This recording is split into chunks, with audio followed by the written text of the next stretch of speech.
சேலம் சிவராஜ் சித்த வைத்தியசாலை தமிழ்நாட்டில் அனைத்து மாவட்டங்களிலும் மருத்துவ முகாம் தொடர்ந்து நடைபெற்று வருகிறது. மேலும் விவரங்களுக்கு www.sivarajsiddha.com. 2 ஸ்பூன் போதும்.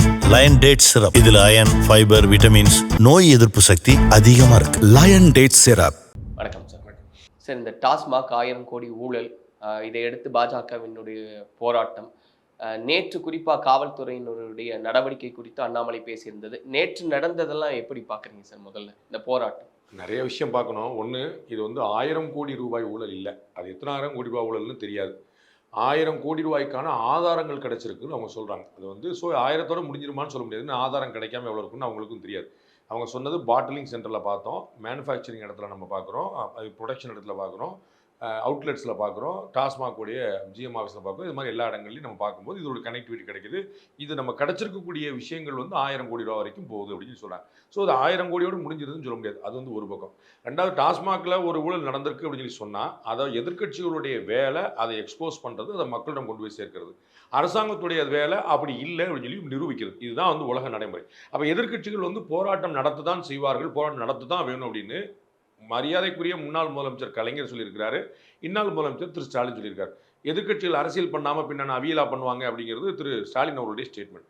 அண்டு கலைஞர் அவர்கள் எதிர்க்கட்சியில் அப்படி தான் இருக்கணும், ஆனால் தான் எதிர்க்கட்சிகளாக இருக்கக்கூடாது, தவிர எதிர்க்கட்சியாக இருக்கணுங்கிறது அவரும் சொல்லியிருக்காரு. அப்போ இவங்க எதிர்க்கட்சியாக ஒரு விஷயத்துக்கு அதிமுக அதை முன்னெடுக்கல, இவங்க ஒரு முன்னெடுக்கிறாங்க, அதில் என்ன தப்பாக முடியும்? அண்ட் அவங்க என்ன சொல்கிறாங்க, நீங்கள் நாங்கள் தலைமை அலுவலகத்தை நாங்கள் முற்றுகையிட போகிறோம். அப்போ அங்கேயே காவல்துறை தலைவர் ஓப்பனாகவே அறிவிச்சிருக்கலாம், நீங்கள் தனியாக கொடுத்தா நீங்கள் காவல்துறை, அதாவது தலைமை அலுவலகத்தில் தாளமுத்து நடராஜனுடைய மாளிகையில் நாங்கள் முற்றுகையிட முடியாது, அது பொது இடம், அது மக்கள் போக வர இடம், சாலை இருக்குது, அங்கே முடியாது.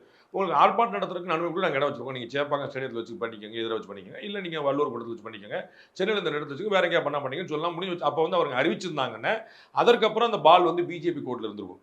அப்போ உங்களுக்கு தான் அனுமதி கொடுக்குறாங்களா, அங்கே போய் பண்ணுங்க அப்படின்னா முற்றுகைக்கு அனுமதி கிடைக்காது. அவங்க ரொம்ப தெளிவு, அதெல்லாம் அவங்களுக்கு தெரியும். அப்போ கிடைக்காதுன்னா நாங்கள் இங்கே கொடுக்க தயாராக இருக்கோம், இடத்த மாற்றி கேட்டால் கொடுக்க தயாராக இருக்கும்னு ஒரு வார்த்தை சொல்லியிருந்தாங்கன்னா அதுக்கப்புறம் பிஜேபி பண்ணது அதீதமாக இருக்கும். உங்களுக்கு தான், ஏன்னா மக்கள் யாரும் இந்த பிரச்சனையை கொண்டு வரணும்னு விரும்புவாங்களே தவிர தாளமுத்து நடராஜன் மாளிகையை தான் ஸ்ட்ரைக் பண்ணணும்னு யாரும் விரும்ப மாட்டாங்க. உங்களுக்கு புரியுங்களா? அப்போ அது மக்கள் இது வெளிவரணும்னு விரும்புவாங்க, அது ஒன்றும் குழப்பம். அப்போ அங்கே தான் ஆர்ப்பாட்டம் கொடுத்துட்டாங்கன்னு சொல்லியிருப்பாங்க. அப்போ காவல்துறை இது எப்படியாவது அமைக்கணுங்கிற ஒரு முயற்சி பிஜேபிக்கு நல்ல ஒரு ஸ்கோப்பை கொடுத்துருச்சு. நேற்று ஒரு நாள் பிஜேபி அந்த ரவுண்டில் முந்துது. அவருடைய போராட்டம் ரொம்ப சிறப்பாக வந்துச்சு. அவங்க போராட்டம் பூரா கைது பண்ணது, அவங்களை தாமதமாக விடுதலை பண்ணது. நாராயண திருப்பதி சொல்லியிருக்காரு, எங்கே வைக்கிறதுனே தெரியாமல் சுற்றிக்கிட்டே இருந்தாங்க அப்படின்னு. ஸோ மண்டபம் பூரா ஃபுல்லு, எந்த மண்டபத்தில் வைக்கன்னு தெரியல, பாதி மண்டபத்தில் பாத்ரூமில், பாதி மண்டபத்தில் தண்ணி இல்லை, அந்த மண்டபத்துக்காரங்களுக்குலாம் காசு கொடுத்துருக்க மாட்டாங்க. அப்போ அந்த மண்டபத்துக்காரங்களும் இபி பில் வேஸ்ட்டு, அவங்க போலீஸ்காரங்க காசு கேட்க முடியும், இபி பில் அவங்க பூரா கவலை இருப்பாங்க, மோட்டரை பூரா ஆஃப் பண்ணி வச்சிருப்பாங்க, அந்த ஆள் சாவி கொடுத்துட்டா ஓடி போயிருப்பாரு, அவங்களுக்கு என்னாச்சுன்னு தெரியாது. பள்ளிக்கூடத்தோட வேலைநாட்டு வந்தாங்க, பள்ளிக்கூடத்தை வேலை என்ன சொல்லியிருப்பாங்க, ஒரு கட்சிக்காரன் 4 பேர் அரசு பண்ணி ஒரு பள்ளிக்கூடத்தை வேணும். அப்போ எந்த அளவுக்கு அவங்க பிளானாக இல்லாமல் இருந்திருக்கிறாங்கன்னு யோசிக்க வேண்டியிருக்கு. ஸோ இதனுடைய ஆரம்பம் அப்படின்னு பேசும்போது அமைச்சர் செந்தில் பாலாஜி பேசும்போது இது எந்த எஃப்ஐஆர், என்ன டேட் அப்படின்றதே இதில் ஒரு கிளாரிட்டி இல்லை அப்படின்றத சொல்கிறாரு. அது ஊடகங்கள் ஏமாந்துருவாங்க அப்படிங்கிற நம்பிக்கையில் சொல்கிறாரு. ஊடகங்களும் குறுக்கு கேள்வி கேட்க மாட்டாங்கிற தைரியத்தை சொல்கிறாரு. அவருக்கு இத்தனை வருஷம் எக்ஸ்பீரியன்ஸ் தெரிஞ்சிருக்குல்ல, ஊடகங்கள் நம்மகிட்ட எப்படி நடந்துக்குவாங்க, மற்ற கட்சி எப்படி நடந்துக்குவாங்க தெரியுமில்ல. ஸோ திமுக ஊடகங்கள் நடந்துக்க எப்படி நடந்துக்கணும் அவருக்கு தெரியுமில்ல. அதனால சொல்கிறார்.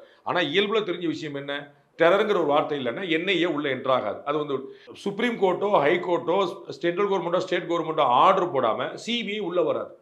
ஏற்கனவே ஒரு ஸ்டேட் கவர்மெண்ட் போட்ட எஃப்ஐஆர் இல்லாமல் இடி உள்ள வராது. இது எல்லாமே ரூல். அப்போ தமிழ்நாடு ஸ்டேட் கவர்மெண்டோட எஃப்ஐஆர் எல்லாம் வரமாட்டாங்க. இவங்க ஆந்திராவில் ஒரு எஃப்ஐஆர் பார்த்தேன், தெலுங்கானாவில் ஒரு எஃப்ஐஆர் பார்த்தேன், உங்களை பிடிச்சேன்னு சொல்லி சொல்ல போகல. தமிழ்நாடு கவர்மெண்ட் போட்டிருக்கக்கூடிய எஃப்ஐஆரில் எடுக்கிறாங்க. தமிழ்நாடு கவர்மெண்ட் என்னென்ன எஃப்ஐஆர் போட்டிருக்காங்க, டாஸ்மாக் எதிராக தானே. இப்போ தமிழ்நாடு கவர்மெண்ட் ஒரு எஃப்ஐஆர் போட்டிருக்குன்னா அது அறநிலைத்துறையில் ஒரு முறையீடு நடந்திருக்கு, அது மீன்வளத்துறையில் ஒரு முறை நடந்திருக்குங்கிறது இங்கே வர மாட்டாங்கல்ல. அப்போ டாஸ்மாக் ரிலேட்டட் தானே. டாஸ்மாக் ரிலேட்டட்னா உங்களுக்கு 18,000 வழக்குகள் இருக்கா, எந்த வழக்குனே தெரியலையப்பா சொல்றதுக்கு. உங்களுக்கு புரியுங்களா? ஒரு 100 வழக்கு இருந்திருக்குமா மொத்தமாக, அந்த 100 வழக்கில் எந்த வழக்கு ரிலேட் பண்ணி பார்த்துட வேண்டியதானே.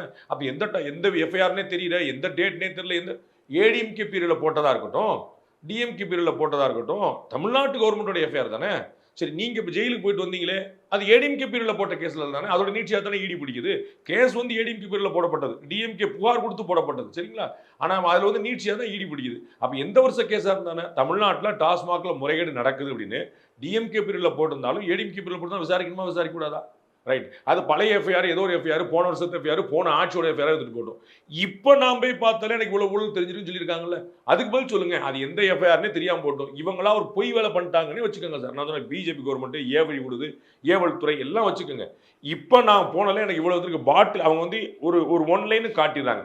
பாட்டிலிங்ல எப்படி முறைகேடு நடக்குது, டிரான்ஸ்போர்ட்ல எப்படி முறைகேடு நடக்குது, டாஸ்மாக் அவுட்லெட்ஸ்ல எப்படி முறைகேடு, ஜிஎஸ்டி பேன் நம்பர் இல்லாமலாம் டாஸ்மாக்ல வந்து அவுட்லெட் கொடுத்துருக்காங்க. இது வந்து ஒரு என்ன நியாயம் சொல்லுங்க?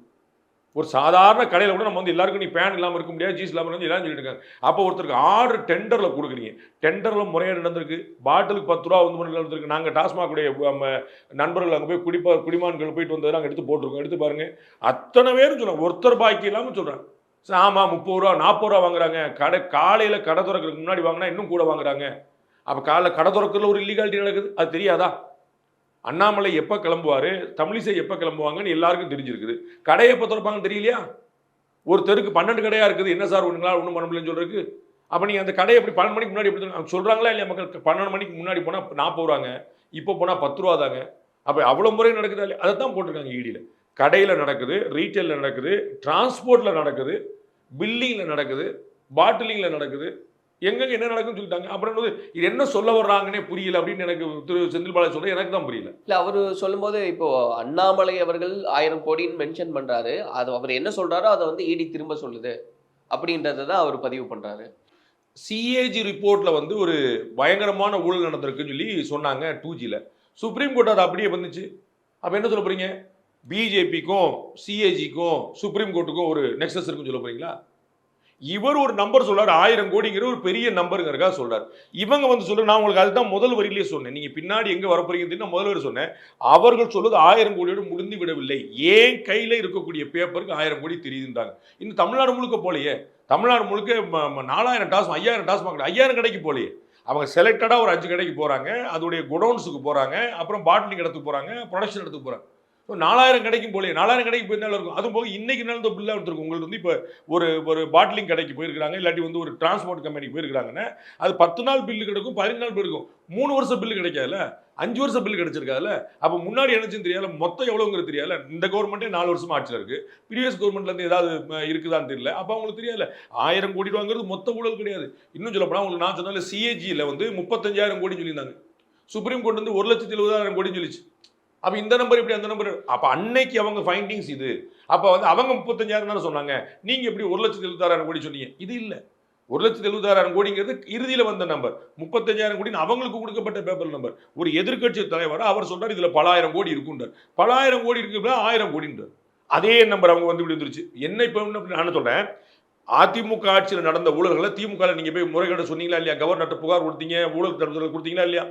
திமுக ஆட்சியில் நடக்கிற ஊழலை ஏடிஎம்கே மற்ற கட்சிகளும் டாக்டர் கிருஷ்ணசாமி உட்பட எல்லாருமே கொடுக்குறாங்களா இல்லையா? அப்போ அவங்களுக்கு எப்படி தெரிஞ்சு நீங்கள் ஏன் கேட்க மாட்டேன்றீங்க? ஏடிஎம்கே ஆட்சியில் நடந்த ஊழல் உங்களுக்கு எப்படி தெரிஞ்சது? அப்போ நீங்கள் உள்ள ஆள் வச்சிருந்தீங்களா? நீங்கள் போய் புகார் கொடுத்தீங்களா? இவ்வளோ ஊழல் கவர்னர் புகார் கொடுத்தீங்க, ஊழல் தடுப்பு கொடுத்தீங்களா இல்லையா? அப்போ டிஎம்கே ஆட்சியில் நடக்கிறது வந்து ஏடிஎம்கே கொடுத்தாங்க, அப்போ அவங்களாம் எப்படி கொடுக்குறாங்க? அப்போ அண்ணாமலை உங்களுக்கு எப்படி தெரியும் அப்படின்னு கேட்குறீங்க. தெரிஞ்சே கொடுத்தாருன்னு வச்சுக்கோங்களேன், ஈடிக்கும் அவருக்கு ஒரு நெக்ஸஸ் இருக்குன்னு வச்சுக்கோங்க, அப்படியே கொண்டு போங்களேன். என்ன தப்பு? ஊழலை ஒழிக்கணுமா கூடாதா? ஊழலை எதிர்க்கணுமா கூடாதா? அரசியல் கட்சியோட வேலைகள் அது இருக்குதா இல்லையா? அப்போ தொடர்பு இருந்தாலுமே என்ன தப்புன்றேன். தொடர்பு இருக்குங்கிற இடத்துக்கு நான் போல, இருந்தாலும் என்ன தப்புன்னு. அப்போ நீங்க எல்லாம் வந்து புகார் கொடுப்பீங்க, அதிமுக மேல திமுக, திமுக மேல அதிமுக, மற்ற கட்சிகள்லாம். உங்க மேல ஒரு பாஜக கொடுக்கூடாதா? திரு அண்ணாமலை அவர்கள் சொல்லும்போது 40,000 கோடி வரைக்கும் நடந்திருக்கிறதுக்கான வாய்ப்புகள்லாம் இருக்கு. இது என்னோட சொல்லிக்கிறேன், அதான் சொல்றாரு. அதனால முதல்ல சொன்னாங்க 1000 கோடிங்கிறது இவர் சொன்னாரு, அவர் சொன்னார். அப்ப 40,000 கோடி நம்புற இடி சொல்லலையே. இப்போ சத்தீஸ்கர் காட்டிலும் டெல்லியை காட்டிலும் இது ஒரு பெரிய விவகாரமா தமிழ்நாட்டில் மாறும் அப்படின்ற ஒரு கருத்தையும் முன்வைக்கிறாரு. ஒரு மூத்த பத்திரிகையாளராக இது எவ்வளவு பெரிய ஒரு தாக்கத்தை ஏற்படுத்தும் பார்க்குறீங்க? தாக்கத்தை ஏற்படுத்தணும்னு விரும்புகிறேன். இது வந்து ஒரு தெரியணும்னு நான் விரும்புகிறேன். எனக்கு வந்து முறைகேடு நடந்திருக்கா இல்லையான்னு தெரியணும். எனக்கு வந்து செந்தில் பாலாஜி என்ன போறாரு, தமிழ்நாடு கவர்மெண்ட் என்ன போகுது, அது எனக்கு கவலை இல்லை. எனக்கு இது முறைகேடு நடந்திருக்கா இல்லையான்னு தெரியணும். சாமானிய மக்கள் நான் வந்து பார்க்குறேன், டாஸ்மாக் அவுட்லெட்ஸ் வந்து முறைகேடுகள் மொத்த உருவமாக இருக்கு. அதை யாரும் மறுக்க முடியாது. நம்ம ஏற்கனவே சொன்ன போல கண்ட நேரத்துக்கு திறக்கிறது, கண்ட நேரத்துக்கு மூடுறதே கிடையாது. 24 ஓடிக்கிட்டு இருக்கு. வேற விலை வச்சு கொடுக்குறாங்க. நல்ல சரக்கு இருக்கா இல்லையா? அண்ணன் துரைமுருகனுடைய ஸ்டேட்மெண்ட், டாஸ்மாக் சரக்குல போதையே இல்லை, அதனால தான் கள்ளச்சாராயத்தை தேடி போறான். அப்போ எப்படி போதை இல்லாமல் இருக்கும்? 45% மேலே ஆல்கஹால் இருக்கக்கூடிய ஒரு சரக்குல எப்படி போதை இல்லாமல் போகும்? அப்போ போலி சரக்கு வருதா? எங்கேயாவது பில்லு கொடுத்து நீங்கள் கேள்விப்பட்டிருக்கீங்களா? எங்கேயாவது விலைப்பட்டியல் வச்சு நீங்க கேள்விப்பட்டிருக்கீங்களா? ஒரு பெட்டி கடையில் விலைப்பட்டியல் விலைன்னா விற்பனை வரித்துறை போய் ரைடு பண்ணுவாங்க. ஒரு பெட்டி கடையில் அரிசி, சன்னரகம், ஐயாரெட்டு, பொன்னி, சீரக சம்பா அப்படின்னு விலை போட்டு போடணும். நல்ல எண்ணெய், கடல் எண்ணெய், விவிஎஸ், விவிஎம், இதயம்னு நீங்க எழுதணும். அப்படி நீங்க வந்து டாஸ்மாக் கடை எழுதியிருக்காங்களா? பீர் இவ்வளவு, பிராண்ட் இவ்வளவு, ஃபுல் இவ்வளவு, ஆஃப் இவ்வளவு, குவார்டர் இவ்வளவு எழுதியிருக்காங்களா? அப்ப விலைப்பட்டியல் கிடையாது, பில்லு கிடையாது, வேலை கூட வச்சு விற்கிறீங்க, 24 நேரம் விற்கிறீங்க. பள்ளிக்கூடத்து பக்கத்தில் இருக்கு, கோயில் பக்கத்தில் இருக்கு, கோயில் பக்கத்தில் பள்ளிக்கூடத்து பக்கத்தில் குடியிருப்பு இருக்கக்கூடாதுன்னு இருக்கா இல்லையா ரூல்ஸ்ல? அங்க பக்கத்தில் கடை இருக்குதா இல்லையா? இப்படி வருது. அப்ப மொத்த முறைகேடு பண்ணிக்கிட்டு அப்புறம் அது வெளியே வரணும்ல, அது என்னன்னு தெரியணும்ல. அது நான் வரணும்னு விரும்புறேன், இல்லைன்னு நிரூபணமாட்டு பரம சந்தோஷப்படுறேன். இப்போ வந்து நம்ம பார்க்குற விக்கிரவாண்டி இடைத்தேர்தல், மற்ற தேர்தலாம் வந்து அந்த இடத்துல போட்டிட்டவங்கலாம் நியாயமாக போட்டிட்டு இருக்காங்கன்னு நீதிமன்றம் சொல்லிச்சு. அவங்களை எதிர்த்து தயாநிதி மரணம் மாதிரி பலர் எதிர்த்து வழக்கு போடுறாங்க. அவர் வெற்றி பெற்ற செல்லான்னு. வெற்றி பெற்ற செல்லும் சரியாக தான் ஜெயிச்சிருக்காங்க, கரெக்டாக தான் எலெக்ஷன் சொல்லிட்டாங்க. சந்தோஷம் தானே நமக்கு. என்ன நீதிமன்றம் சொல்ல ஏற்க முடியாது, நம்ம சொல்லலையே. அந்த மாதிரி நாளைக்கு திரு செந்தில் பாலாஜி வந்து நிரபராதி வெளியே வரட்டும். 2G கேஸில் ஆராசா வந்திருக்காருல, இன்னைக்கு தேதிக்கு ஆராசா 2G கேஸில் நிரபராதி தானே. ஹைகோர்ட் இனிமேல் ஏதாவது சொன்னா தானே உண்டு. அவர் வந்து விசாரணை நீதிமன்றத்தில் விடுவிக்கப்பட்டிருக்காரு. அது மாதிரி விடுதலை வாங்கிக்குவாங்க, சந்தோஷப்படுவோம் நம்ம. அன்னைக்கு நான் சொல்றேன் வந்து 2Gல சரி டாஸ்மாக் அவர்களை தமிழ்நாடு பாஜக வந்து போய் சொல்லிச்சு நான் சொல்லிட்டு போறேன். அப்ப நீதிமன்றத்துக்கு போகக்கூடாதா? வழக்கு வேணும்ல, உண்மை தெரியணும்ல. அது சத்தீஸ்கர் மாதிரியா, டெல்லி மாதிரியா, ஆட்சிக்கு ஆபத்தா, அதெல்லாம் என் பிரச்சனை இல்லை. எனக்கு இதுல ஒரு முறைகேடு இருக்கிறதுக்கான பிரைம வசி தெரியுது, அது என்னன்னு பார்க்கணும். இப்போ இப்படி புரிஞ்சுக்கிறேன் சார். இப்போ இந்த போராட்டம் இன்னும் வீரியமாகணும், இதில் இருக்கக்கூடிய உண்மைத்தன்மை வெளியே வரணும்னு. ஆனால் அமைச்சர் சேகர் பாபு அவர்கள் பேசும்போது சொல்றாரு, இந்த போராட்டம் அப்படின்றது முதலமைச்சருடைய கால் தூசுக்கு பெறாது அப்படின்னு பேசுறாரு. கடுமையான வார்த்தையை பயன்படுத்தி அண்ணாமலை அவர்கள் குறித்து பேசுறாரு. ஊபியில் நீங்க உத்தரப்பிரதேசத்துல போயிட்டு ஆணி அடிக்க முடியுமா, நாங்களே ஆணியை ஸ்பான்சர் பண்றோம்னு அவருடைய பேச்சு எப்படி பார்க்குறீங்க? அதெல்லாம் ஒரு பொலிட்டிக்கல் ஸ்டேட்மெண்ட்ஸு. அது எல்லா கட்சிக்காரரும் அதை விட சளைக்காமல் அண்ணாமலை பேசுவார். அதை விட சளைக்காமல் பேசுறதுக்கு அந்த கட்சியில் அமர் பிரசாத் ரெட்டிலேருந்து இன்னும் நிறைய பேர் இருக்கிறாங்க. அதில் ஒன்றும் பிரச்சனை கிடையாது. அது பொலிட்டிக்கலாக அவங்க பேசியிருக்க ஸ்டேட்மெண்ட்டுக்கு நம்ம வந்து சொல்றது இல்லை. அதே சமயத்தில் சார் நீங்கள் சொன்ன மாதிரி அண்ணாமலை அவர்கள் விஜய் அவர்கள் குறித்து பேசியிருந்தது அப்படின்றது, இந்த இடுப்பு கல்றது, டான்ஸ் ஆடுறது அப்படின்றது எனக்கு அதில் உடன்பாடு இல்லை. அவரை ஒர்க் ஃப்ரம் ஹோம் பொலிட்டிஷியன் சொன்னாலும் எனக்கு உடன்பாடு இருக்குது. அதை நான் புரிஞ்சுக்கிறேன். ஏன்னா ஒரு பார்ட் டைம் பொலிட்டிஷனாக வர முடியாது, ஒரு ஃபுல் டைம் பொலிட்டிஷனாக இருக்கணும். நீங்கள் ஒர்க் ஃப்ரம் ஹோம் மாதிரி நீங்கள் பண்ண முடியாது, நான் புரிஞ்சுக்கிறேன். ஆனால் நான் அவரு மே மாதத்துக்கு பிறகு வருவாருன்னு நான் புரிஞ்சுக்கிறேன். ஏன்னா மே மாதம் வரைக்கும் ஷூட்டிங் இருக்குதா எனக்கு தகவல் இருக்குது. அதுக்கு பிறகு வந்து வருவாங்கன்னு, அவருடைய டப்பிங் ஷூட்டிங்லாம் முடிச்ச பிறகு வருவார்னு நினைக்கிறேன். அது போக இன்னும் அடுத்த மே மாதம் வரைக்கும் அவருக்கு இன்னும் 1 வருஷம் டைம் இருக்குது. அதனால அவர் போடலாம். இந்த அதிமுக, பாஜக உள்ளிட்ட கட்சிகளே ஒரு 3 மாதம் முன்னாடி வரைக்கும் சும்மா தான் இருந்தாங்க. அப்போ இப்போ எலெக்ஷன் இயர் வந்துருச்சு, இன்னும் 2025 அப்புறம் தான் இவங்க பூரா பயங்கர ஆக்டிவாக இருக்காங்க. போன நான் வந்து கரடியாக கற்றுனேன், வெள்ளத்துக்கு நீங்கள் என்னப்பா பண்ணீங்கன்னு கேட்டேனே. அன்னைக்கு வெள்ளம் வந்தபோது இங்கே யாரும் பண்ண ஆர்ப்பாட்டம் பண்ணலையே. ரொம்ப 10 தடவை சொன்ன பிறகு தானே சேகர்பாபும் திரு எடப்பாடி பழனிசாமி போய் பார்த்தாங்க, கிருஷ்ணகிரியில் போய் வெள்ளத்தை பார்த்தாங்க. அங்கே வெள்ளமே ஒரு பிரச்சனை ஆக்கப்படலையே. அப்போ மக்களுடைய பிரச்சனை அவங்க எதிர்ப்பு எல்லாம் எலெக்ஷன் இயரில் பார்த்துட்டு விட்டாங்க. இப்போ எலெக்ஷன் வந்துருச்சுன்னா எல்லா விஷயம் இருக்கிறாங்க. அது அண்ணா பல்கலைக்கழக மாணவியாக இருக்கட்டும், கோயம்பேடு சிறுமியாக இருக்கட்டும், டாஸ்மாக் எல்லாத்துக்கும் இருக்கிறாங்க. இனிகாவ் சந்தோஷம், இப்போயாவது இருக்கிறாங்களே மக்கள் பிரச்சனைங்கிற ஒரு சந்தோஷம் தான். அப்போ வந்து அவர் பார்ட் டைம் பொலிட்டிஷியன் சொல்ல நம்ம புரிஞ்சுக்கலாம், ஒரு கூட பொலிட்டிஷியன் சொல்ல புரிஞ்சுக்கலாம். இடுப்பை கிள்றவர்னு சொல்ல ஒத்துக்க முடியாது. அது அவருடைய தொழில், நடிப்புங்கிறது அவருடைய தொழில். தொழிலில் சினிமாவுக்கு 100 செய்கிறார். சரி, இதே அண்ணாமலை அவர்கள் எம்ஜிஆர் என்ன சொல்வார், இதே அண்ணாமலை அவர்கள் ஜெயலலிதா என்ன சொல்வார், அவர்கள் சினிமாவில் நடித்த காட்சியில் வச்சு என்ன சொல்வார். ஸோ அது வந்து அவங்க தொழில். சினிமாவில் ஒருத்தர் தம் அடிச்சாரு, சினிமாவில் நம்ம பார்த்துருக்குறோம். சினிமாவில் கொடூர வில்லனாக இருந்த நம்பியார் வந்து குருசாமி. நம்பியாரை போன்ற ஒரு ஒழுக்கத்தை வந்து நீங்கள் திரை உலகத்திலே பார்க்க முடியாதுன்னு எல்லாரும் வியந்தாங்க. அவர் வந்து கொடூரமான வில்லன். அப்போ சினிமா வந்து அவருடைய தொழில். அந்த தொழிலில் அவங்க 1000 போன, அவர் ஒரு சரக்கு அடிப்பார், ஒரு சீரு குடிப்பார், போனார், அதெல்லாம் 1000 பண்ணலாம். அதில் ரஜினி சார் எவ்வளோ படத்தை சீரு குடிச்சிருக்காரு, அது எவ்வளோ பெரிய பிரச்சனைகளாக மாறிச்சு. அப்போ நீங்கள் எதுக்குன்னு செய்ய சினிமாவில் அவரது தொழிலை வச்சுக்கிட்டு நீங்கள் அந்த தொழிலை நீங்கள் வந்து அதை இழிவுபடுத்தி பேச முடியாது. தூய்மை பணியாளர் நீங்கள் என்ன சொல்வீங்க, அவருக்கு அவர் தொழில் இல்லையா? அந்த தொழிலை நீங்கள் எந்த தொழிலை நீங்கள் எப்படி இழிவுபடுத்துவீங்க? செருப்பு தைக்கிறார் நீங்கள் என்ன சொல்வீங்க? தொழிலை வந்து நம்ம அதை பேச முடியாது. அதாவது நடிப்பு அவருடைய தொழில், அதற்கு அவர் சம்பளம் வாங்குறாரு, பண்ணுறார், உடன்பாடு இருக்கிற பண்ணுறார், உடன்பாடு இல்லாத பண்ண மாட்டார். அதை நம்ம இழிவுபடுத்துறா ஏற்க முடியாது. அதுல குறிப்பா இன்னொரு வார்த்தையும் பயன்படுத்துறாரு சார், 50 வயதுல அவர் ஏன் அரசியலுக்கு வரணும்ன்றாரு. அதை எப்படி பாக்குறீங்க? எத்தனை வயசுனாலும் வரணும், எத்தனை வயசுல வரணும்னு ஏதாவது கணக்கு இருக்கா? அப்படியே மாத்தி திரு அண்ணாமலை வந்து 37 வயசுல ஏன் அரசியலுக்கு வந்தீங்கன்னு கேட்டிருந்தாங்கன்னா, நீங்க தான் கோயம்புத்தூர் காலேஜில் முடிச்சோடனே அப்படியே அரசியலுக்கு வந்துருக்க வேண்டியதானே. அதுக்கு எதுக்கு நீங்க வந்து அப்புறம் IAM போனீங்க, அதுக்கப்புறம் நீங்க எதுக்கு IPS ஆனீங்க, அதுக்கப்புறம் நீங்க எதுக்கு வந்து இன்டர்ன்ஷிப் எடுத்தீங்க, அதுக்கப்புறம் எதுக்குன்னு கேட்கலாம். எப்போனாலும் வரலாம், அதுல நான் வந்து குறை காணல.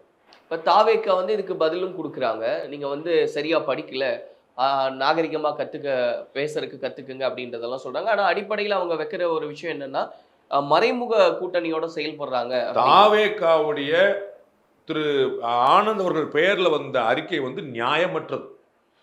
அது வந்து இந்த பி டீமாங்கிற சந்தேகத்தை உறுதிப்படுத்தக்கூடியது. திரு அண்ணாமலை நேற்று கொடுத்த பேட்டில் ஒரு விஷயத்த சொல்றார், திமுகவுடைய பி டீம் என்பதை உறுதியாக சொல்கிறேன். நான் அதை வேற வார்த்தை சொல்லியிருந்தேன், திமுகவுக்கு தான் தாவேக்காவால் லாபம், நான் அவர்கள் உருவாக்கியது இது, அவர்களுடைய பி டீம் அவங்களுக்காக கிளம்புறேன், அது என்னுடைய பாயிண்ட்ல, அது எனக்கு ப்ரூஃப் கிடைக்காம, எனக்கு ஒரு ஆதாரம் கிடைச்சா நான் அதையும் சொல்லுவேன், எனக்கு ஒன்றும் தேவையில்லை, எனக்கு ப்ரூஃப் கிடைச்சா. நான் ரொம்ப தெளிவாக டே ஒன்லன்னு சொல்றது, தாவேக்காவுடைய துவக்கமே, தாவேக்காவுடைய செயல்பாடே திமுகவுக்கு லாபம். ஆவேக்கா வந்து அதிமுகவுடைய பாஜக கூடிய இன்ன பிற கட்சிகளுடைய கூட்டணி வச்சு திமுக எதிர்த்தாங்கன்னா அதுல ஒரு லாஜிக் இருக்கு, திமுக தோற்கடிக்க முடியும். திமுகவை தாவேக்காவால் தோற்கடிக்க முடியாதுன்னு குழந்தைக்கு தெரியும். அப்புறம் நான் தோற்கடிக்கிறேன்னு சொன்னா எதிர் ஓட்டுகளை பிளக்கிறது அதோட. அப்ப நம்ம வந்து சாதாரண உங்களுக்கும் எனக்கும் தெரியும் ஒரு அரசியல் கணக்கு, திரு விஜய்க்கு தெரியாது நான் நினைக்கிறேன். He is very intelligent. Prashant கிஷோரை கூட்டு பக்கத்தில் வச்சுக்கணும் தெரியற அளவுக்கு அவர் தெரியாது அவருக்கு. அதற்கு முன்னாடி ஜான் ஆரோக்கியசாமி வச்சிருக்காரு, ஒரு பழைய அரசியல்வாதி ஆனந்த வச்சிருக்காரு, அதுபோக ஆதவர்ஜுனா வச்சிருக்காரு அப்படின்னா அவருக்கு தெரியாம இருக்குதா? அவருக்கு முழு விவரம் தெரியுது. ஆனா இதனுடைய பலன் வந்து யாருக்கு கிடைக்க போகுது? திமுக கிடைக்கும். இதை வந்து முதல் நாள் வந்து அவர் போட்டு இந்த மாதிரி பிரச்சனையாகிடுச்சு, அவங்க ரைடு போனாங்க, திமுக உண்மையை சொல்லணும்னு சொல்லும் போது மறுநாள் ஒன்று குத்துறாரு, தென்னை மரத்தில் ஒன்று குத்திட்டோமே, இன்னும் பனை மரத்தில் குத்தலையே அப்படின்னு ஒன்று. இந்த பக்கம் மறுநாள் வந்து பிஜேபி எதுக்கு ஆர்ப்பாட்டம் பண்ணுது? எல்லாரும் ஆர்ப்பாட்டம் பண்ணணும். தாவேக்கா ஏன் ஆர்ப்பாட்டம் பண்ணலன்னு யோசிச்சிருக்கணும், அதிமுக ஏன் ஆர்ப்பாட்டம் பண்ணலன்னு கேட்கணும். அது போல ஆர்ப்பாட்டம் பண்ற பிஜேபி நீங்க ஏன் பண்றீங்கன்னு கேட்குறீங்க. உங்களுக்கு புரியுதுங்களா? பிஜேபி எதுக்கு இருக்கு, என்ன இருக்கு? பிஜேபி அவங்களும் கூட்டுன்றார். அந்த அறிக்கையில ஒரு வரி திரு ஆனந்த் சொல்றாரு, என்ன நடவடிக்கை எடுத்தீங்கன்றார். உலகத்துல எந்த உலகத்துல இருக்கிறாரு? 3 நாள் ரெய்டு நடந்திருக்கு, 5ஆம் நாள் அறிக்கை கொடுத்துருக்காங்க, இன்னும் கோர்ட்டுக்கு போகணும், சார்ஜ் ஷீட் ஃபைல் பண்ணணும், அவங்க பதில் சொல்லணும். தூக்குல போடுற விஷயமா இது? மறுநாள் கால என்கவுண்டர் சுடுற விஷயமா இது? ஜனநாயகம் இல்லையா? நாளைக்கு தாவேக்கு ஆட்சி வந்து என்ன பண்ணுவாங்க? டாஸ்மாக்ல முதல் நாள் ரெய்டு, மறுநாள் 18 பேருக்கு தூக்கு, அப்படிதானா? நான் சொன்ன உங்களுக்கு புரியுதா? நான் சொல்ல புரியுதா? there should be a democratical process. ஆமாவா இல்லையா? எதிரியாக இருந்தாலும் யாராக இருந்தாலும் அவர் வீட்டில் ரெய்டு நடக்குது, அப்ப அவருக்கு ஒரு வாய்ப்பு கொடுக்கணும்ல. இப்போ உங்க வீட்டில் ரெய்டு வந்திருக்கு, 10 லட்ச ரூபா காசு எடுத்துருக்கோம், 10 லட்சத்துக்கு கணக்கு சொல்லு, கணக்கு நீதிமன்றம் சொல்லு, நீதிமன்றம் முடிவு எடுக்கட்டும், விடுதலையாக சிறைக்கு போ, ஏதாவது ஒன்று வரணும்ல. 10 லட்சம் எடுத்துட்டேன் போடுற தூக்கல, அப்படியா பண்ண முடியும்? அறிக்கை கொடுத்த இடி அறிக்கை கொடுத்த மறுநாள் பிஜேபி ஆர்ப்பாட்டம் பண்ற அன்னைக்கு தாவேக்கால அறிக்கை கொடுக்குறாங்க, இடி என்ன நடவடிக்கை எடுத்திருக்குன்னு எனக்கு புரியவே இல்லை. ஏற்கனவே உறங்கி கிடந்த ஒரு எஃப்ஐஆரை எழுப்பி வச்சு இவங்க வந்து ரைடு போய் அதில் வந்து ஆக்ஷன் எடுத்து 1000 கோடி ரூபா வரைக்கும் முறையிடுறதுக்கான ஆதாரம் கையில் இருக்குன்னு சொல்றவங்கள இடி என்ன நடவடிக்கை எடுக்கணும்னு கேட்கிறார். நடவடிக்கை எடுக்கவில்லை என்றார். இது உங்களுடைய மறைமுக ஆட்டம் என்றார், உங்களுடைய கண்ணாமூச்சி ஆட்டம் என்றார், நீங்க உள்குத்துண்டார். அப்ப என்ன கணக்கு? ஐயோ திமுக சொல்லிட்டோமே, நம்ம மக்கள் தப்பா புரிஞ்சுடுவாங்களே, அப்ப பிஜேபி சொன்னா தான் நம்ம பாலிசி ஒத்துரும், தென்னை மரத்தில் ஒரு குத்து, பனை மரத்தில் ஒரு குத்து. பட் அதில் ஒரு பாயிண்ட் இருக்கு அப்படின்றத மென்ஷன் பண்றாங்க சார். ஏன்னா இடியை கையில் வச்சிருக்கிறது மத்தியில் ஆளக்கூடிய பாஜகவா இருக்கு. அந்த பவரை கையில வச்சுக்கிட்டு அது மூலியமாவே அவங்க ஆக்ஷன் எடுத்துட்டு போலாமே. தமிழ்நாட்டில் எதுக்கு இந்த நாடகத்தை போடுறீங்க அப்படின்றது தான். ஈடிக்கு என்ன ஆக்ஷன் இருக்குன்னு சொல்லணும். டாஸ்மாக் கடையில 3 அதிகாரமா? என்ன அதிகாரம் இருக்கு? விசாரிச்சு அதுல என்ன நடக்கும்? டாஸ்மாக் கடையில ஈடியால 3 சார், நாளைக்கு வந்து 1000 கோடி ரூபாய் முறைகேடு நிரூபணம் ஆயிடுச்சு சார். சரிங்களா? முறைகேடு நிரூபணம் ஆயிடுச்சு. டாஸ்மாக் கடையை மூட முடியுமா ஈடியால? நல்லா புரியுது. சட்டம் கொஞ்சமாவது படிங்க, இல்லாட்டி படிச்சவங்க கேளுங்க. நிரூபணம் ஆயிடுச்சுன்னே நான் சொல்றேன். நீதிமன்றம் ஆமாஞ்சிருச்சு, என்ன பண்ண முடியும்னு கேட்குறேன். உங்களுக்கு புரியணும்ல. சொத்து இப்போ வந்து திரு சங்கருடைய சொத்தை முடக்கி வச்சாங்க இடி வேற ஒரு வழக்கில். சரிங்களா? ஒரு காப்பிரைட் கேஸில் முடக்கி வச்சாங்க. அது நீதிமன்றம் போய் விடுதலை வாங்கிட்டு வந்தார். அந்த முடக்குனர் செல்லான் வாங்கிட்டு வந்தார். புரியுங்களா? சசிகலா உட்பட பல பேருடைய சொத்துக்கள் முடக்கி, ஆராசா உட்பட ஜெகத்ரட்சன் உள்ள பல பேரோட சொத்தை முடக்கியிருக்காங்க, கார்த்திக் சிதம்பரம் பல பேரோட சொத்தை முடக்கியிருக்காங்க.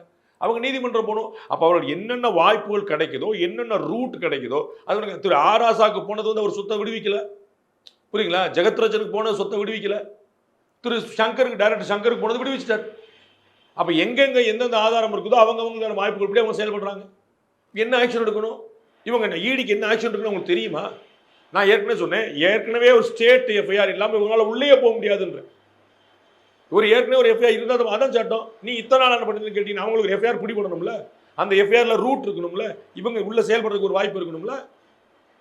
அப்போ என்ன நடவடிக்கை எடுத்தாங்கன்னு கடையை மூடிட முடியுமா? கழுத்தை நிறுத்திட முடியுமா?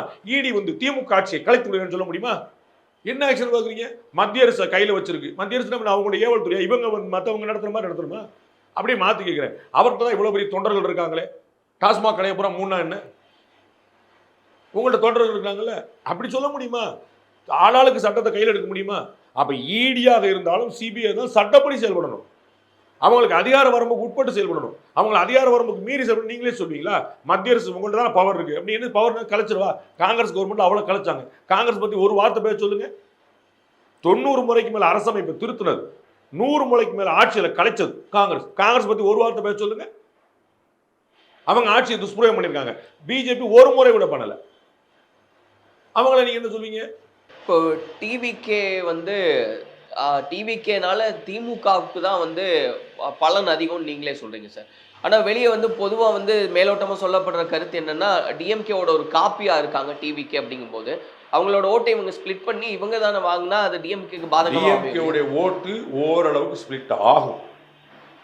எல்லாருடைய ஓட்டு ஸ்பிளிட் ஆகும். ஒரு அப்ப புது கட்சி டிவிகேனால என்ன பலன் டிஎம்கே? அதான் சொல்றேன், ஒரு கட்சி புதுசா உதயமாகும் போது எல்லார்ட்ட இருந்து ஓடும். திரு ரஜினிகாந்த் அவர்கள் ஒரு கட்சியை பதிவு பண்ணி வச்சுட்டு கட்சி ஆரம்பிக்கப்படுன்னு சொன்னார். அந்த கட்சியை தன் பேர்ல பதவி செஞ்சு வச்சிருந்த தூத்துக்குடி மாவட்ட ரஜினி ரசிகர் மன்ற தலைவர் கட்சி ஆரம்பிக்கல தலைவர்ன உடனே அவர் டிஎம்கேல சேர்ந்துட்டார். உங்களுக்கு புரியுதா? அப்ப ரஜினி கட்சி ஆரம்பிச்சிருந்தா அவர் ரஜினி கூட இருந்திருப்பார். கட்சி ஆரம்பிக்கல, அவருக்கு பிடிச்ச ஒரு கட்சியோட போயிட்டார். அப்ப எல்லாருக்குமே ஒரு பங்களிப்பு இருக்கும். அப்ப எல்லாருடைய ஓட்டும் சேதாரமாகும். பிஜேபி ஓட்டும் சேதாரமாகும் விஜய் கட்சினால. புரியுதா? ஏடிஎம்கே விஜய் நான் ஏற்கனவே பல நாம் தமிழருடைய ஓட்டு ஓரளவுக்கும், விடுதலை சிறுத்தைகளுடைய ஓட்டு பெருமளவுக்கும், பாட்டாளி மக்கள் கட்சியுடைய ஓரளவு சிறிதளவுக்கும் இப்படி வேற வேற அளவுல மாறும். இதுதான் அதிகமா டேமேஜ் ஆகுது. அதை தவிர இப்ப பிஜேபியிலேருந்தே வந்து ஒருத்தர் அங்கே போயிடுவாரு, நம்ம ஏடிஎம்கேலேருந்தே நிர்மல்குமார் போயிட்டாரு. உங்களுக்கு புரியுங்களா? வேற வேற கட்சியிலேருந்து வேற ஒரு ஆள் போவாங்க, அதில் நடக்கிறத செய்யும். அப்படி திமுகவுடைய ஓட்டும் சிதறும். ஆனா பெரும்பான்மையான இழப்பு என்ன? திமுகவுக்கு மாற்றாத்தானே இவர் சொல்றாரு. திமுக தப்பு, திமுக ஒழிப்பேன், திமுக ஆட்சி அகற்றும். தான் 2026 வெற்றி தான் இழக்கின்றாரு. அப்படிதான் ஏற்கனவே 4 பேர் இருக்கிறாங்கல்ல. அப்ப திமுகவுடைய எதிர்ப்பு ஓட்டு தானே பிளவுபடும். திமுகவுடைய ஓட்டு சிதறும், திமுக எதிர் ஓட்டு பிளவுபடும். தொல் திருமாவளவன் அவர்கள் வந்து இந்த போராட்டத்தை நாங்க வரவேற்கிறோம் அப்படின்றது சொல்றாரு. அதே சமயத்துல அவங்க ஆளக்கூடிய மாநிலங்களையும் இதை செயல்படுத்தணும், உண்மையா இருந்தா நாங்க ஆதரவு தரோன்ற மாதிரி 2 விதமாவே பேசுறாரு. இதுல திருமாவளவன் அவர்கள் வந்து அண்ணாமலைக்கு மெசேஜ் அனுப்பல, திமுகவுக்கு மெசேஜ் அனுப்புற. ஓகே, அதுதான் யாருக்கான சிக்னல்? அதுதான் சொல்லுவார். அவர் வந்து நைஸா எப்படி போடுறாருன்னு, அவர்களுடைய மது எதிர்ப்பு போராட்டம், மது ஒழிப்பு போராட்டம், அவங்க மது ஒழிப்பு போராட்டமே நடத்தல. அதை நல்லா புரிஞ்சுக்கணும். குஜராத் மாடல்னு சொல்லுவாங்க. குஜராத்ல தான் மது ஒழிப்பு இருக்கு. பிஜேபியால மற்ற மாநிலங்களில் மது ஒழிப்பு இருக்கா? மகாராஷ்டிரால மது இல்லையா? இப்ப டெல்லியில ஆட்சி பிடிச்சிருக்காங்களே, மது இல்லையா? ஹரியானால மது இல்லையா? புரியுங்களா? அவங்க கூட்டணி ஆட்சியா இருக்கக்கூடிய பீகார்ல மது இல்லை, அவங்க ஆட்சியில பங்கு வைக்கிறாங்க, அங்க மது கிடையாது. அவங்க ஆட்சி நடக்கக்கூடிய குஜராத்ல மது கிடையாது. இந்த 2 இடத்துல தான். புதுச்சேரியில கூட்டணி ஆட்சி இருக்கே, மது இல்லையா? புரியுங்களா? அவர்கள் எதிர்க்கிறது மதுவை அல்ல, பூரண மது ஒழிப்பு அவர்களுடைய விருப்பம். இந்த போராட்டம் மது ஒழிப்புக்கு அல்ல. இந்த போராட்டம் மதுக்கடைகள் நடந்த முறைகேடு தொடர்பானது. அண்ணன் நைஸா ஒரு ட்விஸ்ட போட்டுட்டு மது ஒழிப்புக்கு ஆதரவாக என்றால் நாங்களும் அவரை வரவேற்கிறோம். அவங்க மது ஒழிப்புக்கு போராட்டம் நடத்தலையா? உங்களுக்கு புரியுங்களா? நைஸா இவர் இருந்து போறாரு. அப்புறம் அடுத்தவர் என்ன சொல்றாரு? இந்த மெசேஜ் யாருக்குன்னு உங்களுக்கு கன்ஃபியூஸ் வந்துச்சுல இப்ப. அதுக்காக தான் அடுத்தவர் என்ன பண்றாரு? ஆனால் இது அரசியலுக்காக என்றால் அதை நாங்கள் வரவேற்க மாட்டோம். அப்ப என்ன மெசேஜ்? முதல்வரில் நான் வரவேற்கிறேன்னு சொல்றது மூலமா திமுக பாருங்கண்ணே, நீங்க என்ன சொன்னாலும் சரின்னு சொல்லிட்டு முடியாது, நமக்கு டிமாண்ட் ஆஃபர் ஏகப்பட்டது இருக்கு, பாத்துக்காங்கண்ணே, நாங்க ஒரு மெசேஜ் போடுறோம். அவ்வளவுதான். அவர் ஒரு மது ஒழிப்பு மாநாடு நடத்தினார்ல, அது மாதிரி தான். பாஜக வந்து இது ரொம்ப தீவிரமா இந்த போராட்டத்தை கையில் எடுக்கிறாங்கன்னு பார்க்குறோம். ஆனா எதிர்க்கட்சியாக இருக்கக்கூடிய அதிமுக இன்னும் அது களத்துல இறங்கி இந்த அளவுக்கு வீரியத்தை காட்டல அப்படின்னு பாக்குறீங்களா? என்ன செய்யணும்? அவங்க வந்து ஏடிஎம்கே ரொம்ப 4 வருஷமாவே அவங்க வந்து ஒரு ஆகச்சிறந்த எதிர்க்கட்சியா செயல்படல. 4 வருஷமாவே அவங்க ஒரு லோ ப்ரொஃபைல்ல தான் போயிட்டு. இது முழிச்சுக்க வேண்டிய டைம் இல்லையா சார்? லேட்டா பெட்டர் லேட் தென் நெவர் நான் சொல்ல வரேன். நான் வந்து தாமதமாக வந்துட்டா பரவாயில்ல, இல்லாம போறதுக்கு. திமுக ஆகச்சிறந்த எதிர்க்கட்சியா எப்பயுமே இருக்கும். திமுக வந்து 2 எம்எல்ஏ கொண்ட கட்சியா இருந்தாலும் சரி, அது வந்து 99 எம்எல்ஏ கொண்ட கட்சியா இருந்தாலும் அவங்க எதிர்க்கட்சியில அவங்க அடிச்சுக்க ஆளே கிடையாது, பின்னி படல் எடுப்பாங்க. அந்த இடத்த வந்து அதிமுக தவற விடுது. அதனால தான் பிஜேபி போன்ற கட்சிகள் வளருது, நாம் தமிழர் போன்ற கட்சிகளுக்கு அங்கீகாரம் கிடைக்குது, தாவேகா போன்ற கட்சிகள் முளைக்குது. அப்ப இவங்க விட்ட இடத்துல அவங்க பிடிக்கிறாங்க. நான் ஏற்கனவே பல இடத்துல சொன்னேன், இன்னைக்கு பிஜேபிக்கு ஒரு 8% ஓட்டு இருக்குன்னு மட்டும் வச்சிருக்கேன். 18ல 10 கட்சிக்கு 8 மட்டும் வச்சிருக்கேன். தாவேகா 8 வாங்கி ப்ரூவ் பண்ணிருக்கு. சாரி, நாம் தமிழர் 8 வாங்கி ப்ரூவ் பண்ணிருக்கு. தாவேகாக்கு ஒரு 8 கிடைக்குன்னு வச்சுக்கோங்க. இந்த மூவெட்டா 24 யாருக்கு போயிருக்கணும் நியாயமா? திமுக சரியில்லைன்னா யாருக்கு நியாயம் நேரா போயிருக்கணும்? இந்த 24% அங்க போயிருக்கணும். இன்னைக்கு ஏடிஎம் கிட்ட 20% தான் இருக்குன்னு வச்சுக்கோங்க. வெறும் 20. இந்த 24 உள்பட 44% தனியா இருந்திருக்கணும். உங்களுக்கு புரியுங்களா? ஏடிஎம்கே சரியில்லைங்கிற எண்ணத்துல தான் இதை வெளியே போகுதுன்னு நான் சொல்ல வரேன். அப்ப இந்த இடத்த பிடிச்சிக்க வேண்டியது ஏடிஎம்கே. நான் எப்படி சொன்னேன், வெள்ளம் உள்பட பல பிரச்சனைகள் அவங்க அப்படியே அமைதியா இருந்தாங்க. ஒரு 2 அறிக்கை வருது, 2 ட்வீட் போடுறது, ஒரு பிரஸ் மீட் கொடுக்குறது. திமுக வந்து ரோட்டை ஆட்டி இருக்கும், தமிழகம் ஸ்தம்பிச்சிருக்கும். 100 போராட்டங்கள். அவங்க ரயில் மறியல் பண்ணதை மறந்துட்டாங்க. 2017 காவிரி பிரச்சனை எல்லாம் 2017 அந்த கூட்டணி எவ்வளவு ஒருங்கிணைந்து போராட்டத்தினாங்க. அப்படி நடத்திருக்காங்களா? நடத்தினா அவங்களுக்கு லாபம். நடத்துறாங்க, நடத்தாம போறாங்க, எனக்கு ஒண்ணும் இல்ல. அதை அந்த இடத்த தான் மத்தவங்க பிடிச்சுக்கிறாங்கன்ற. இப்ப இந்த போராட்டத்தை பிஜேபி முன்னெடுத்துருச்சுனால இதை காப்பி பண்ண மாதிரி. அப்ப வேற ஏதாவது போராட்டத்துக்கு காத்திருப்பாங்க, இல்லாட்டி முன்னெடுப்பாங்கன்னு நினைக்கிறேன். ஸோ இதே போக்கு அதிமுக கடைபிடிச்சா கிட்டத்தட்ட தமிழகத்துல எதிர்க்கட்சி நாங்க தான் அப்படின்றத வந்து நிரூபிக்கிறதுக்கு தான் பாஜக போராடுதான். இன்னைக்கு தேதிக்கு அவங்க அப்படி இல்லை. அவங்க திமுகவை எதிர்க்கிறதுல நாங்கள் உறுதியாக இருக்கிறோம்னு காட்டுறாங்க. அவங்க நாளைக்கு அலையன்ஸ்லாம் வர்றதுக்கான வாய்ப்பு இருக்குங்கனால அவங்க அதிமுகவை சீண்ட மாட்டாங்க. இந்த டாஸ்மாக் விவகாரம் 2026 எவ்வளவு பெரிய இம்பாக்டை கிரியேட் பண்ணுன்றது மட்டும் சார். இவங்க எவ்வளவு தூரம் எடுத்துட்டு போறாங்களோ அதை பொறுத்து. இன்னைக்கு ஆக்டிவா இருக்கிறவங்க 2026 பிப்ரவரிலேயே இதே ஆக்டிவ்னஸோட இருப்பாங்களான்னு சொல்ல முடியாது. இந்த பிரச்சனையில் அரசியலில் 100 பிரச்சனை கிடைக்கலாம். இந்த பிரச்சனை நான் இந்த பிரச்சனை வேணும்னு நினைக்கிறேன். இது மூலமா ஒரு விடிவு காலம் பிறந்து மதுவுக்கு ஒரு கட்டுப்பாடு, மதுவுக்கு ஒரு தட்டுப்பாடு, மதுவுக்கு ஒரு ஒரு ஒரு ஒரு கடைகள் மூடல் மாதிரியான விஷயங்கள் நடக்கும்னு இது ஒன்று ஆரம்பிச்சு ஒன்று போய் முடியும்ல, அப்படி நான் முடியும்னு ஆசைப்படுறேன். அதனால எனக்கு இந்த பிரச்சனை வந்து எனக்கு வந்து மகிழ்ச்சி தான். இந்த பிரச்சனை எழுப்பப்பட்டது ஒரு மகிழ்ச்சி தான். அது வந்து ஒரு முற்றுப்புள்ளி எங்கேயாவது ஒரு இடத்துல கிடைக்குமா அப்படிங்கிறக்கா நான் பார்க்குறேன். ஆனால் 2026 மேலே அவங்க இந்த பிரச்சனை வச்சுப்பாங்களா, வேற ஏதாவது பிரச்சனை வச்சுருப்பாங்களா, என்ன அரசியல் பண்ண போறாங்கன்னு எனக்கு தெரியும். பொறுத்திருந்து பார்ப்போம். ரொம்ப நன்றி.